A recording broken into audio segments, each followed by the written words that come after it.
তোমরা কি ওয়েস্ট বেঙ্গল পুলিশের জন্য প্রস্তুতি নিচ্ছ?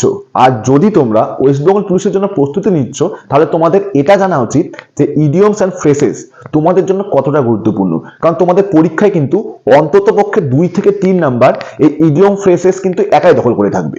এবার এতগুলো তো ইডিয়ম ফ্রেস রয়েছে, কতগুলো তোমরা পড়বে, কতগুলোই বা তোমরা মুখস্থ করবে, বা কোনগুলো তোমাদের জন্য গুরুত্বপূর্ণ তোমাদের ওয়েস্ট বেঙ্গল পুলিশের জন্য তোমরা কি করে বুঝবে? এই নিয়ে আশা করি তোমরা প্রত্যেকেই চিন্তার মধ্যে রয়েছো। আর কোনো চিন্তা নেই, কারণ এই সিরিজে কিন্তু আমি তোমাদের জন্য টপ 200 ইডিয়মস অ্যান্ড ফ্রেসেস নিয়ে আলোচনা করব, যেগুলো কিন্তু তোমাদের পরীক্ষা আসবে। এর বাইরে কোনো রকম তোমাদের কিন্তু ইডিয়মস অ্যান্ড ফ্রেসেস কিন্তু পড়তে হবে না। এবার তোমাদের সব থেকে বড় যেটা সমস্যা, তোমরা মুখস্থ কি করে করবে, এবার তোমাদের এই সমস্যাটাকে আমি দূর করে দিচ্ছি। তোমাদের কোনো রকম মুখস্থ করতে হবে না, তোমাদের কোনো রকম মুখস্থ ছাড়াই কিন্তু তোমাদের এইগুলো কিন্তু তোমাদের মনে থাকবে। কি করে মনে থাকবে? চলো আমি প্রত্যেকটা তোমাদের কিন্তু স্টোরির মাধ্যমে মনে করিয়ে দিব। জাস্ট তোমরা সিরিজের ভিডিওগুলো দেখো, তোমরা জাস্ট পুরো ইমপ্রেস হয়ে যাবে। কারণ আমি তোমাদেরকে কোনো রকম মুখস্থ করাবো না, তারপরে তোমরা কিন্তু একদম পুঙ্খানুপুঙ্খভাবে কিন্তু মনে রাখতে পারবে। তো চলো আর কোনো রকম অতিরিক্ত কথা না বাড়িয়ে আমরা প্রথমে দেখে নিচ্ছি কি রয়েছে। দেখো, a bolt from the blue. প্রথমে তোমাদের জেনে রাখা ভালো যে আমরা যদি এখানে ওয়ার্ড টু ওয়ার্ড তোমরা মিনিং বের করতে চাও, সেই ক্ষেত্রে কিন্তু তোমরা এখানে মিনিং বের করতে পারবে না। তাহলে আমরা কি করে মিনিং বের করবো তোমরা জাস্ট দেখে নাও। A bolt from the blue মানে হচ্ছে অ্যান আনএক্সপেক্টেড ডিজাস্টার, মানে হঠাৎ কোনো অপ্রত্যাশিত কোনো দুর্যোগ বা কোনো বিপদ ঘটে গেল। এবার এখান থেকে তোমরা এটাকে কি করে স্টোরির মাধ্যমে মনে রাখবে, আমি প্রথমে বলে দিয়েছি মুখস্থ তোমাদেরকে করাবো না, প্রত্যেকটা তোমাদেরকে স্টোরির মাধ্যমে বুঝিয়ে দেবো এবং এমন ভাবে বোঝাবো তোমরা চাইলেও কিন্তু ভুলতে পারবে না। দেখো কি করে বোঝাচ্ছে, দেখে নাও। A bolt from the blue, তোমরা জাস্ট ইমাজিন করে নাও একজন ব্যক্তি রয়েছেন। এবার ওই ব্যক্তিটা কি করলেন, ফাঁকা কোনো মাঠে গেলেন। ওকে, খোলা আকাশের নিচে ফাঁকা মাঠে গেলেন। এবার তোমরা বলো আকাশের রং কি? আকাশের রং কি? দেখো ব্লু। এবার এখানে ব্লু মানে আমরা আকাশ মনে করছি। এবার একজন ব্যক্তি যখনই ফাঁকা মাঠে গেল, তখন ওপর থেকে আকাশ থেকে একটা বোল্ট, নাট বোল্ট তার মাথায় এসে পড়লো। এবং মাথায় এসে পড়ার পর তার মাথাটা কি হলো, ফেটে গেল। ফেটে গেল মানে তার কোনো একটা বিপদ ঘটে গেল বা কোনো দুর্যোগ হয়ে গেল। তা আমরা এখান থেকে জাস্ট ইজিলি মনে করতে পারি, দেখো একটা বোল্ট, এই বোল্ট কোথা থেকে পড়লো? আকাশের থেকে তার মাথায় পড়লো। আকাশের থেকে কোনো বোল্ট যদি মাথায় পড়ে বা ওপর থেকে কোনো যদি বোল্ট মাথায় পড়ে, তাহলে লোকটার বিপদ ঘটে গেল। তাহলে এই বিপদটা দেখো অ্যান আনএক্সপেক্টেড ডিজাস্টার। কারণ লোকটা কি জানতো যে ওখানে তার মাথার মধ্যে বোল্ট পড়বে? যদি সে জানতো তাহলে কি সে সেখানে যেত না। তার মানে এই ঘটনাটা তার কাছে কিন্তু অপ্রত্যাশিত, হঠাৎ করে ঘটে গেল। তাহলে এখান থেকে আমরা বলতে পারি তার হঠাৎ করে কোনো বিপদ ঘটে গেল। তাহলে এটার মিনিং দেখো অ্যান আনএক্সপেক্টেড ডিজাস্টার। আশা করি প্রত্যেকে বুঝতে পেরেছো। যদি বুঝছো তাহলে লাইক, অবশ্যই লাইক। এবার এই সেম ভাবে আমরা 2 নম্বরও করে নেব। দেখো কি রয়েছে, ওয়াইল্ড গুস চেস। এবার তোমরা জাস্ট এখানে ওয়াইল্ড গুস চেসের মানেটা দেখে নাও। এ ওয়ার্থলেস হান্টার চেস, মানে আমি বলতে পারি বৃথা কোনো খোঁজ, বৃথা কোনো কিছু আমি খোঁজ করছি, যেটা খুঁজে পাওয়া যাবে না তারপর আমি খুঁজছি। ওকে, এমন একটা জিনিস খুঁজছি যেটা খুঁজে পাওয়া হার্ড, বা হার্ড মানে বলতে পারি কঠিন। এবার দেখো ওয়াইল্ড গুস চেস। ওকে, ওয়াইল্ড মানে হচ্ছে কি বলো, বন্য। গুস মানে হচ্ছে রাজহাঁস, রাজহাঁস বলতে পারি। এবং চেস মানে হচ্ছে খোঁজা, খোঁজা, সার্চ। সার্চ মানে চেস। এবার দেখো এটা তোমরা কি করে মনে রাখবে, ওয়াইল্ড মানে হচ্ছে বন্য। এবার বন্য, আর গুস মানে বললাম কি রাজহাঁস, এবং চেস মানে খোঁজা। এবার তুমি একটা বন্য রাজহাঁসের, ধরো একটা বন্য রাজহাঁস দেখতে পেলে এবং বন্য রাজহাঁসটাকে তুমি খুঁজতে খুঁজতে বা বন্য রাজহাঁসটাকে তুমি ধরবার জন্য তার পেছন পেছন গেলে। বা বন্য রাজহাঁস এটা কিন্তু কারো গৃহপালিত নয়। বন্য মানে কি, তার মানে সে খুব দ্রুত চলবে এবং ঝোপঝাড়ে গিয়ে লুকিয়ে যাবে, এমন জায়গায় গিয়ে লুকাবে সেখানে তোমার কিন্তু খুঁজে পাওয়া খুবই মুশকিল, বা এত জোরে দৌড়াবে যে তাকে তুমি দৌড়ে কিন্তু তাকে গিয়ে ক্যাচ বা ধরতে পারবেন। তার মানে এটা তোমার কাছে ইম্পসিবল, লাইক ইম্পসিবল। কারণ সেটা বন্য ছিল। বন্য জীবজন্তু কিন্তু এমন ভাবে ট্রেন হয় যে তাদের কিন্তু সাধারণত মানুষ গিয়ে সহজে কিন্তু ধরে নিতে পারবে না। এবার তুমি ওই বন্য পশুটাকে, বা বন্য পশু কেন বলছি, বন্য রাজহাঁসটাকে ধরবার জন্য গেলে, বা যতই তুমি ধরবার জন্য যাও তুমি জানো সেটাকে গিয়ে ধরতে পারবে না, তারপরে তুমি তার পেছনে দৌড়ে গেলে। কারণ আমরা সকলেই জানি তুমি যদি যতই দৌড়ে যাও সেটাকে কিন্তু তুমি একার পক্ষে সেটাকে ধরা পসিবল না। তার মানে তোমার যে যাওয়াটা রাজহাঁসের পেছন পেছন, এটা কিন্তু একটা বৃথা চেষ্টা।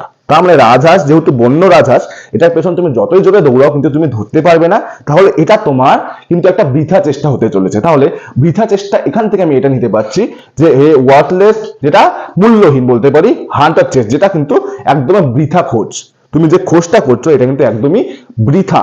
তার মানে যে রাজহাঁসটার পেছন পেছন তুমি যাচ্ছ সেটা তোমার জন্য বৃথা খোঁজ। ওকে, আশা করি তোমরা বুঝতে পারলে এটা। চলো আমরা নেক্সট 3 নাম্বার দেখে নিচ্ছি। 3 নাম্বার দেখো কি রয়েছে, ফেস দ্য মিউজিক। এবার এখান থেকে তোমরা আগে মিনিংটা দেখে নাও। To accept punishment for mistake, কেউ কোনো একজন ব্যক্তি মনে করো নাও কোনো মিস্টেক করেছে, তার ফলস্বরূপ কিন্তু তাকে পানিশমেন্ট বা শাস্তি পেতে হচ্ছে। জাস্ট তোমরা একটা ইমাজিন করে নাও, একজন ব্যক্তি রয়েছে, তাকে একটা ছোট্ট রুমের মধ্যে বসিয়ে তাকে কর্কশ কোনো আওয়াজে কোনো একটা মিউজিক ফুল সাউন্ড দিয়ে শোনানো হলো। এবার এই কর্কশ আওয়াজের যে মিউজিকটা আমরা কিন্তু 5 মিনিটও সহ্য করতে পারি না, তাকে কিন্তু টানা অনেকক্ষণ ধরে কিন্তু ওই ফুল সাউন্ডটাকে জোর করে কিন্তু শোনানো হলো। এইবার এই যে সে ওই ফুল সাউন্ড সহকারে কর্কশ মিউজিকটা শুনলো, এটা কিন্তু তার কাছে একটা শাস্তি স্বরূপ হচ্ছে। ওকে, এই শাস্তিটা তাকে কেন দেওয়া হলো, কারণ সে হয়তো কোনো একটা ভুল করেছে, তার জন্য কিন্তু তার শাস্তি স্বরূপ এই কর্কশ মিউজিকটাকে তাকে শোনানো হচ্ছে। এবার ফেস মানে কি, মুখোমুখি হওয়া বা শোনা, ফেস দ্য মিউজিক, তার মানে এটা কিন্তু আমরা ইজিলি রিকল করতে পারছি যে এখান থেকে two accept punishment for mistake, তাকে কিন্তু শাস্তি পেতে হচ্ছে। ওকে, চলো আমরা দেখে নিচ্ছি পরে বিট অ্যারাউন্ড আর beat about the bush. Okay, ধরো তুমি ঝোপঝাড়ের মধ্যে একটা সাপকে মারতে যাচ্ছ। এবার সাপটা ঝোপের মধ্যে লুকিয়ে আছে, এবার তুমি সেখানে যতই মারছো কিন্তু সাপটাকে মারতে পারছো না, কারণ সাপটাকে তুমি ধরো মনে করো এখানে তোমার ঝোপটা রয়েছে এবং সাপটা এখানে লুকিয়ে রয়েছে। এবার তুমি বারবার মারছো, এখানে মারছো, এখানে মারছো, এখানে মারছো, এখানে মারছো, কিন্তু মেইন জায়গাতে তুমি কিন্তু মারতে পারছো না। বিট অ্যারাউন্ড, অ্যারাউন্ড মানে চারিপাশে, অ্যারাউন্ড মানে তুমি চারিপাশে তুমি মারছো, বিট করছো, কিন্তু মেইন পয়েন্টে কিন্তু তুমি বিট করতে পারছো না। মেইন পয়েন্টে যতক্ষণ বিট না করবে সাপটা কিন্তু ততক্ষণ মারা যাবে না। ধরো একটা বিষাক্ত সাপ রয়েছে, ওকে, আমি কখনোই কিন্তু সাপ মারাকে প্রেফার করবো না, জাস্ট আমি তোমাদের বোঝানোর জন্য। ওকে, সাপ মারাকে আমি কখনোই কিন্তু তোমাদের প্রেফার করবো না, কাউকেই বলবো না, এটা কিন্তু একদমই করা উচিত না, কিন্তু জাস্ট তোমাদেরকে রিকল বা মনে করানোর জন্য কিন্তু নিমোনিক হিসেবে কিন্তু আমি এটা তোমাদেরকে বলছি। তাহলে তুমি চারপাশে আঘাত করছো কিন্তু মেইন জায়গাতে কিন্তু তুমি আঘাত করতে পারছো না। তার মানে আমি বলতে পারছি যে বিট অ্যারাউন্ড দ্য বুশ মানে কি, ঝোপঝাড়ের চারিপাশে তুমি মারছো কিন্তু মেইন জায়গাতে তুমি কিন্তু আঘাত করতে পারছো না। এটা মানে হচ্ছে রাউন্ড অ্যাবাউট দ্য ম্যাটার, মানে মেইন টপিকটা তুমি বলছো না। এইবার আমি তোমাকে যদি একটা এক্সাম্পলের কথা বলি, don't beat about the bush, discuss the main topic. আমি তোমাকে বললাম চারিপাশের কথা না বলে মেইন টপিকটা আলোচনা করো। তাহলে আমি এইভাবে বলতে পারি, don't beat about the bush, discuss the main topic. Okay, তার মানে চারিপাশের কথা না বলে মেইন টপিকটা তুমি আলোচনা করো। তাহলে এখানে বলতে পারি বিট অ্যাবাউট দ্য বুশ মানে কি, একটা মেইন টপিকটা এড়িয়ে চলা। দেখো রাউন্ড অ্যাবাউট দ্য ম্যাটার, মেইনটাকে এড়িয়ে চারিপাশে আমি আঘাত করছি কিন্তু মেইন জায়গাকে কিন্তু আমি আঘাত করছি না। তাহলে এটা বলতে পারছি আমরা মেইন টপিককে এড়িয়ে চলা। আশা করি প্রত্যেকের মাথায় ঢুকেছে। চলো আমরা নেক্সট দেখে নিচ্ছি, spill the beans. Spill the beans, এবার দেখো স্পিল দ্য বিনস কি করে মনে রাখবে, ওয়ার্ড টু ওয়ার্ডই আমরা যাচ্ছি। দেখো স্পিল মানে কি, ওপেন করা। বিনস সবজি হয়, তোমরা জানো বিনস সবাই চেনো, বিনস একটা সবজি। এবার বিনসটাকে যখন আমি ওপেন করে দিই, বিনসের ভেতরে বীজ থাকে, সেই বীজগুলো বের হয়ে যায়। এবার কোনো একটা বিনসকে যদি আমি ওপেন করি, তার বীজগুলো হয়তো বের হয়ে গেল, বীজগুলো যতক্ষণ বিনসের ভেতরে ছিল সেটা কিন্তু চাপা ছিল, কেউ কিন্তু বীজগুলোকে দেখতে পেত না। এবার যখন আমি ওপেন করে দিলাম, বীজগুলো কিন্তু প্রকাশ্যে চলে আসলো। তার মানে কোনো একটা জিনিস প্রকাশ্যে আনা বা কোনো একটা সিক্রেটকে আমি যদি ভেঙে দিই, সেক্ষেত্রে আমরা বলতে পারি স্পিল দ্য বিনস। স্পিল মানে ওপেন করে দেওয়া, স্পিল দ্য বিনস মানে কি, বিনসটাকে ওপেন করে দিচ্ছি মানে কারোর সিক্রেট আমি রিভিল করে দিচ্ছি। তাহলে দেখো ডিসক্লোজ দ্য সিক্রেট অ্যাক্সিডেন্টলি, কোনো একটা সিক্রেট ডিসক্লোজ করে দিচ্ছি অ্যাক্সিডেন্টলি। তাহলে আমি একটা এক্সাম্পল তোমাদের যদি বলি, I spill the beans about the relationship in front of the parents, তাদের সম্পর্কের কথা আমি তাদের বাবা মার সামনে বলে দিলাম। তাহলে I spill the beans of the relationship in front of the parents. Okay, তাহলে এটা আমরা বলতে পারি যে আমি কারোর সিক্রেট অ্যাক্সিডেন্টালি, ওকে, অ্যাক্সিডেন্টালি, এটা ওয়াই হয়ে যাবে, এক্সট্রিমলি সরি, অ্যাক্সিডেন্টালি। ওকে, তাহলে এটা হয়ে যাবে অ্যাক্সিডেন্টালি। ওকে, তাহলে কারো সিক্রেটটাকে আমি কিন্তু অ্যাক্সিডেন্টালি যে ওপেন করে দিচ্ছি, এটাকে বলা হচ্ছে স্পিল দ্য বিনস। ওকে, চলো next, cost and arm and leg, হাত এবং পা। তুমি জাস্ট ইমাজিন করো, তুমি সবজি কেন বলছি, ধরে না তুমি একটা চিকেন মার্কেটে গেলে, চিকেন কিনতে গেলে, মুরগি কিনতে গেলে। এবার দেখবে মুরগি যখন তুমি কিনতে যাবে না, তখন সবাই চেষ্টা করে লেগ পিস নেবার বা আর্মটা নেওয়ার, হাত বা পায়ের পিসগুলো নেবার জন্য, কারণ ওই পিসগুলোই কিন্তু সব থেকে ডিমান্ডিং পিস। একটা চিকেন যদি আমি কথা বলি, তাহলে একটা চিকেনের মধ্যে সব থেকে দামি কি বলো, আর্ম অ্যান্ড লেগ, এবং যেটা কিন্তু চিকেনের মধ্যে সব থেকে দামি। ওকে, তোমরা যদি চিকেন বাজারে যাও, তোমরা দেখবে যে আর্ম পিস বা লেগ পিস কিন্তু সব থেকে বেশি ডিমান্ডিং। এবার সব থেকে বেশি ডিমান্ডিং মানে আমরা মনে রাখবো very expensive. Cost and arm and leg মানে লেগ পিস এবং আর্ম পিসের মতো দাম, তার মানে এটা সব থেকে ডিমান্ডিং মানে হচ্ছে ভেরি এক্সপেন্সিভ, খুবই মূল্যবান। তার মানে এটা মানে কি ভেরি এক্সপেন্সিভ মানে কি খুবই মূল্যবান। ওকে, আমরা নেক্সট দেখে নিচ্ছি once in a blue moon. Okay, once in a blue moon. এবার ব্লু মুন মানে তোমরা মনে রাখো যেটা চাঁদ, এবার তোমরা পূর্ণ চাঁদ মনে করো ব্লু মুন।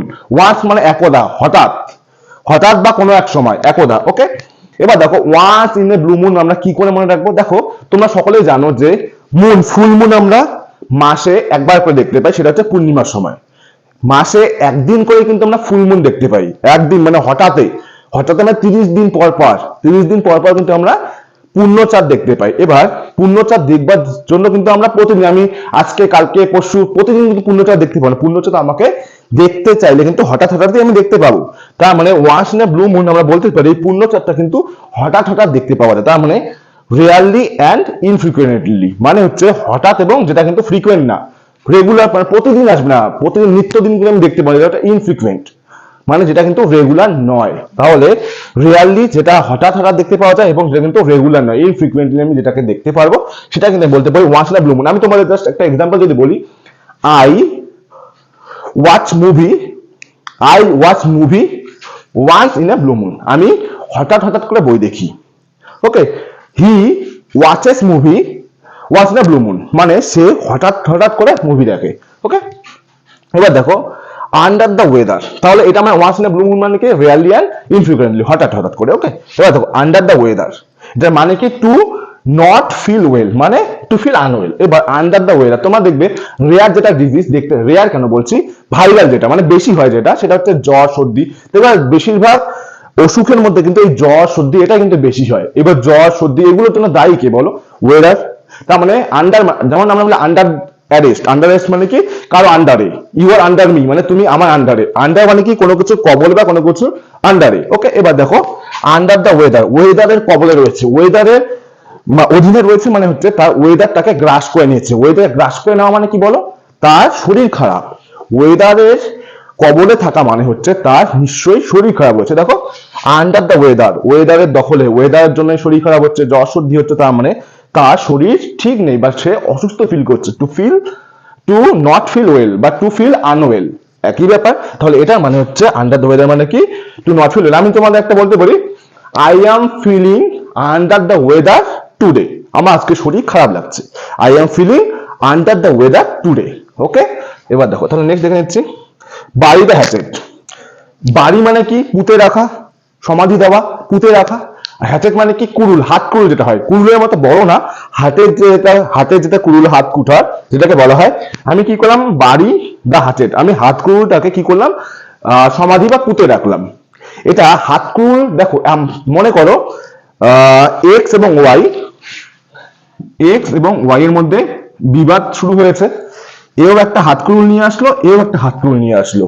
ওকে, ঝগড়া করবার জন্য। এবার তারা দেখলো যখন ঝগড়া করবে এক্স ওয়াই এর বন্ধু এবং ওয়াই হচ্ছে এক্স এর বন্ধু, দেখলো বন্ধু বন্ধু ঝগড়া করবো, অস্ত্র নিয়ে ঝগড়া করবো, হাত কুড়ুল দিয়ে কাটাকাটি হয়ে গেলে তো বিপদ হয়ে যেতে পারে এবং আমার নিজের বন্ধু হয়। তাই কি করলো তারা ঝগড়া বিভেদ মিটিয়ে কি করলো গলা আলিঙ্গন করে আবার নিজেদের কিন্তু বন্ধুত্ব করে নিল এবং বলল এই কুকুরগুলোকে গিয়ে পুঁতে আসা যাক। কুকুরগুলোকে পুঁতে আসলো এবং তারা কিন্তু আবার আগের মতো বন্ধু হয়ে গেল। তার মানে কুকুরগুলো পুঁতে আসলো মানে কি তাদের যে বিবাদটা ছিল, তাদের মধ্যে যে বলতে পারি আমরা সমস্যাটা ছিল, তারা কিন্তু সেটা দূর করে দিল, যে ঝগড়াটা ছিল সেটা কিন্তু তারা মিটিয়ে নিল এবং দুজনের মধ্যে কিন্তু শান্তি স্থাপন হলো। তাহলে দেখো কুকুরকে যদি আমি এখানে হাত কুকুরকে আমি পুঁতে রাখলাম মানে এক্স ওয়াই এর মধ্যে যে বিবাদটা ছিল সেটা কিন্তু দূর হয়ে গেল। তাহলে টু এন্ড আ কোয়ারেল, ঠিক আছে, বা আমরা বলতে পারি টু মেক পিস, এটাও কিন্তু আমরা বলতে পারছি এখান থেকে যে শান্তি স্থাপন করা। ওকে, তাহলে বাড়ি দা হ্যাচেট মানে কি কুড়ুল, হাত কুড়ুলটাকে আমি পুঁতে আসলাম, পুঁতে আসলাম মানে হাত কুড়ুল পুঁতে আসা মানে ঝগড়াটাকে আমি মিটিয়ে নিলাম। এবার দেখো নেক্সট কোশ্চেন নাম্বার 10, দেখো কি বলেছে অ্যাট 11th আওয়ার। এবার অ্যাট 11th আওয়ার তোমরা জাস্ট ইমাজিন করো, দেখো এই কথাটা আমরা খুব ইউজ করি না যে তার আজকে 12 বেজে গেছে, তার আজকে 12 বেজে গেছে মানে কি আমরা কখন ইউজ করি যে তার আজকে 12 বেজে গেছে, তার মানে তার কে আজকে একটা সমস্যার সম্মুখীন হতে হয়েছে, বা তার যে সময়টা ছিল তার সময় পার হয়ে গেছে, তার হাতে আর কিছু করার নেই, কারণ তার আজকে 12 বেজে গেছে। 12 বেজে গেছে মানে তার যা কিছু করার ছিল তার টাইম সীমা কিন্তু পার হয়ে গেছে। এবার 12 বাজা মানে কি কারো কোনো কিছু শেষ হয়ে যাওয়া। ওকে, এবং এখানে 12 বলেনি, দেখো কারো 12 বেজে গেছে সেটাও বলেনি, বলেছে অ্যাট 11th আওয়ার, মানে 11 ঘন্টা। 12 ঘন্টা হওয়ার ঠিক 1 ঘন্টা আগে আছে। 12 বেজে গেলে তো অবস্থা খারাপই হয়ে গেল, তাহলে অ্যাট 11th আওয়ার মানে 11 ঘন্টা সে রয়েছে, তার মানে 12 বাজে তার অবস্থা খারাপ হয়ে যাবে। 11th আওয়ার মানে কি একদম তার ডেডলাইনের ঠিক আগ মুহূর্ত। 12 বেজে গেলে ডেডলাইন, তাহলে ডেডলাইনের আগ মুহূর্ত কি 11, তার মানে তার এখন 11টা বেজেছে, তার মানে তার হাতে টাইম খুবই কম রয়েছে, তার মানে জাস্ট বিফোর দ্য ডেডলাইন, মানে একদম ডেডলাইনের ঠিক প্রাক মুহূর্তে। ওকে, আমি বলতে পারি he postponed the trip at 11th hour. শেষ সময় এসে সে কি করলো বলো, যে ট্রিপ আমাদের বা কারো একটা ট্রিপ সে কি করে দিল, পোস্টপন করে দিল। কখন? একদম প্রাক মুহূর্তে, শেষ সময় এসে। ওকে, আশা করি এই 10টা তোমাদের রিকল করতে কোনো রকম সমস্যা হবে না। ওকে, আমি জাস্ট আরেকবার তোমাদের সাথে রিপিট করেছি। দেখো কি বললাম, a bolt from the blue, একটা বোল্ট মাথার মধ্যে পড়লো ব্লু থেকে, তার মানে সাডেন ডিজাস্টার হয়ে গেল। দেখো ওয়াইল্ড গুস চেস, রাজহাঁসের পেছনে যাচ্ছি, রাজহাঁসটা বন্য ছিল, বন্য রাজহাঁস ধরা মানে এটা বৃথা একটা চেষ্টা, এ ওয়ার্থলেস হান্ট অর চেস। এটা কি বললাম, ফেস দ্য মিউজিক, কর্কশ মিউজিকের যে আওয়াজ শুনছে, তার মানে এটা হচ্ছে একটা শাস্তির স্বরূপ। Okay, next beat about or around the bush, মানে ঝোপঝাড়ের চারিপাশে আমি বিট করছি, কিন্তু মেন ওই সাপটাকে কিন্তু আমি আঘাত করতে পারছি। নেক্সট দেখো স্পিল দ্য বিনস, বিনসটাকে আমি ওপেন করে দিচ্ছি, কারণ সিক্রেট আমি কি করে দিচ্ছি বলো, রিভিল করে দিচ্ছি। নেক্সট দেখো কি রয়েছে, cost and iron leg piece and arm piece সব থেকে দামি, তার মানে very expensive. Next once in a blue moon, full moon কখন দেখতে পাওয়া যায়, মাসে একদিন হঠাৎ করে দেখতে পাওয়া যায়, রেয়ারলি দেখতে পাওয়া যায়, ইনফ্রিকুয়েন্টলি দেখতে পাওয়া যায়, সেটা হচ্ছে rare and infrequent. Next under the weather, বেশিরভাগ জ্বর সর্দির জন্য কে দায়ী, ওয়েদার। তা ওয়েদারের কবলে থাকা মানে তার শরীর ভালো নেই বা সে অসুস্থ। নেক্সট দেখো বাই দ্য হ্যাচেট, হাতকুলটাকে পুঁতে রাখলাম, দুজনের মধ্যে বন্ধুত্ব স্থাপন করা হলো, বা এটা বলতে পারি ঝগড়া মিটিয়ে নেওয়া হলো বা শান্তি স্থাপন করা হলো।